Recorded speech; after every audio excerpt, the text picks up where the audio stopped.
Bonjour à tous et à toutes, posez vos cartes d'identité sur le côté droit de votre bureau, nous allons distribuer les feuilles ainsi que les sujets de philo. Bon, moi j'ai ma petite préférence pour un sujet en particulier, qui est peut-on dire qu'on aime les animaux si on les mange? Vous avez 4 heures.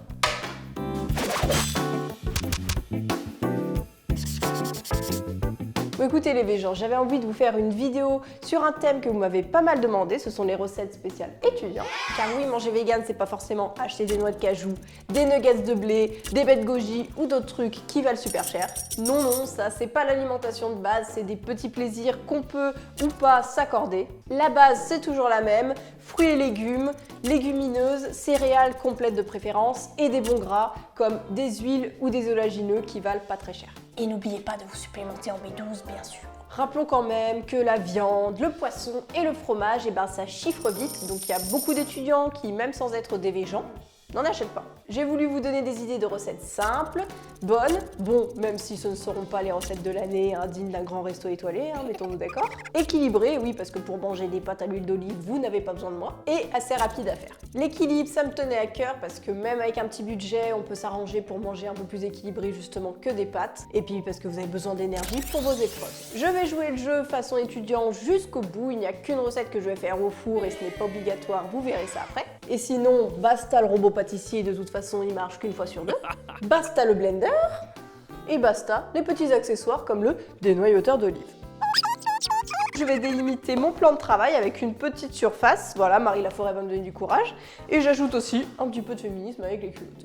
Bon, on n'est pas à l'âge de pierre non plus, donc je mets quand même mes plaques de cuisson de l'autre côté. Et on peut commencer. Ah non, j'ai oublié, en fait les couteaux, fini, le couteau de chef bien aiguisé.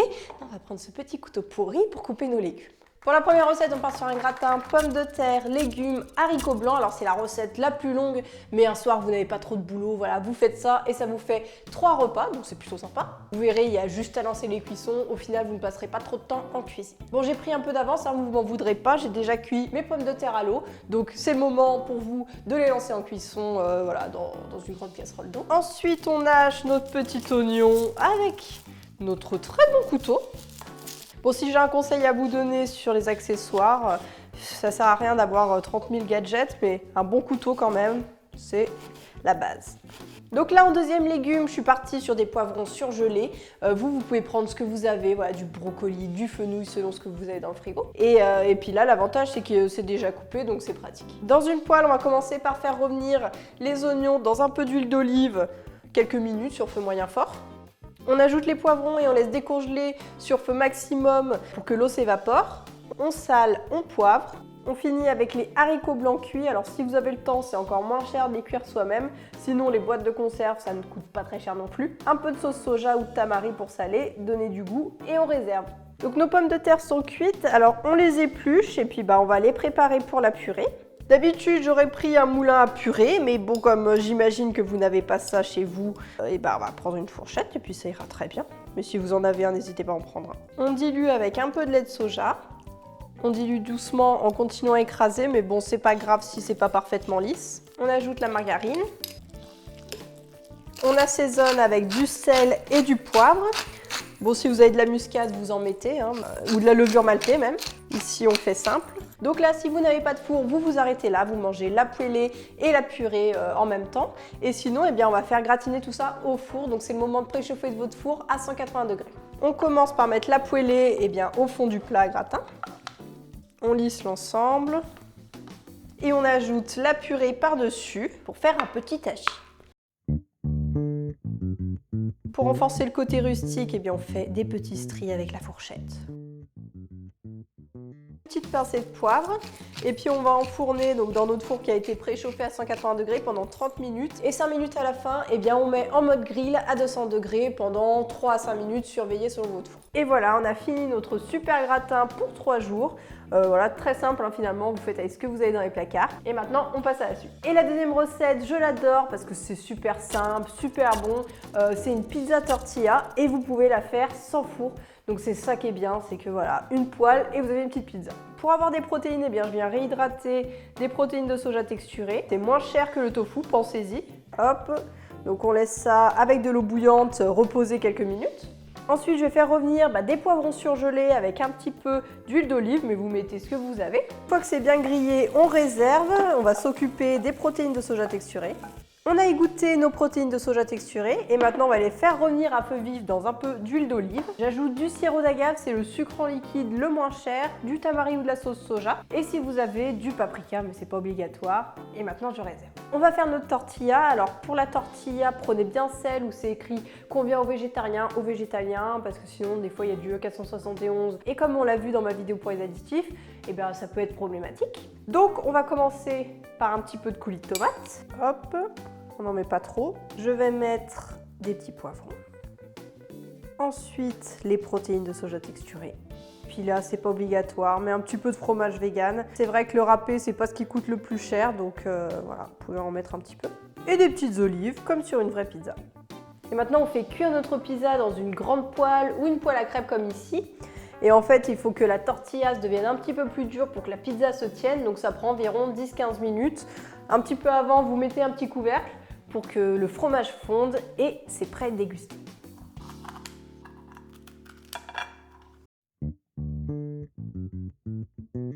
Donc vous voyez, elle se tient, hein. Comme on n'a pas mis sur feu très fort, c'est pas grillé en dessous non plus. Voilà, c'est une pâte fine qui est croustillante, c'est pas la pâte moelleuse de la pizzeria. Mais je pense que quand vous avez envie de pizza, au moins ça fait bien le taf. On va voir ça tout de suite. On a les marqueurs, les saveurs. Moi franchement, même en ayant un four, je vais faire cette version plus régulièrement. Pour la troisième et dernière recette, c'est une salade composée qui vous fera 2 repas. Donc j'ai préalablement cuit mes lentilles corail dans 3 fois leur volume d'eau pendant environ 15 minutes. Il ne faut pas que ça fasse de la purée non plus, même si c'est des lentilles qui sont quand même un peu plus fragiles que les lentilles vertes. Moi j'ai pris celles de mon partenaire Coro. Voilà, elles ne sont pas toutes cassées dans le paquet dès le départ. C'est un gros contenant donc c'est pratique. Mais sinon, on en trouve maintenant très facilement, que ce soit en grande surface, en magasin bio. Et si vous êtes intéressé pour commander chez Coro, n'oubliez pas que vous avez moins 5% avec mon code LAPETITOCARA. Ensuite, on n'aura quasiment pas besoin de faire cuire des éléments, mais là je vais juste torréfier des graines de tournesol, donc pareil, elles viennent de chez Coro. Ça apporte un petit côté croustillant et surtout c'est une graine qui vaut pas très cher. Dès le départ, je réhydrate des raisins secs, ça donne un petit goût sucré sympa. Et en plus de ça, c'est économique, contrairement aux dattes par exemple. À côté, eh bien, on accompagne de légumes. Donc de la carotte, des légumes de saison, hein, de la carotte, du brocoli, un peu d'oignon rouge. Hop, on va couper des petits carrés, si on y arrive. C'est pas grave, hein, ce sera pas parfait, mais ce sera bon.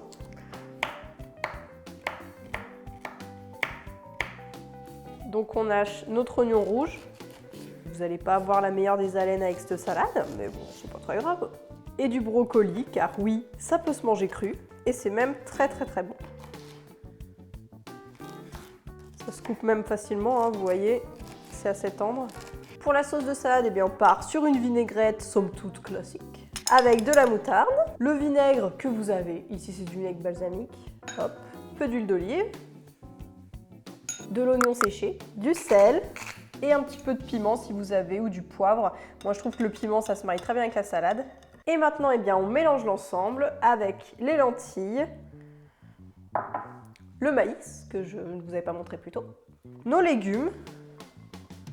Bon, le bol est un peu petit, mais bon, on va dire qu'on a que ça. Ensuite, les raisins, les graines de tournesol grillées et la vinaigrette. On va essayer de remuer tout ça.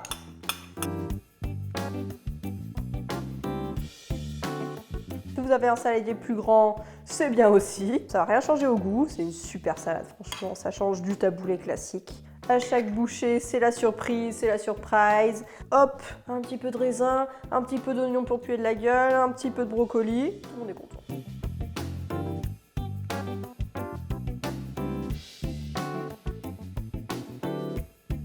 Bon, là, vous en avez pour 2 repas.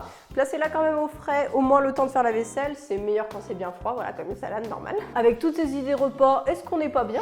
N'hésitez pas à me dire en commentaire si ça vous a plu comme thématique, si vous en avez d'autres, comme par exemple famille nombreuse. Mais dans ce cas-là, il va falloir que j'emprunte des gosses dans le quartier parce que j'en ai pas assez. En ce moment, je vous partage aussi des recettes sur Instagram ou Facebook, voilà, qui sont exclusives, que je partage pas pour l'instant sur YouTube. Donc n'hésitez pas aussi à me suivre sur ces réseaux. Pensez à vous abonner, à liker, à réviser, même si le bac est déjà passé.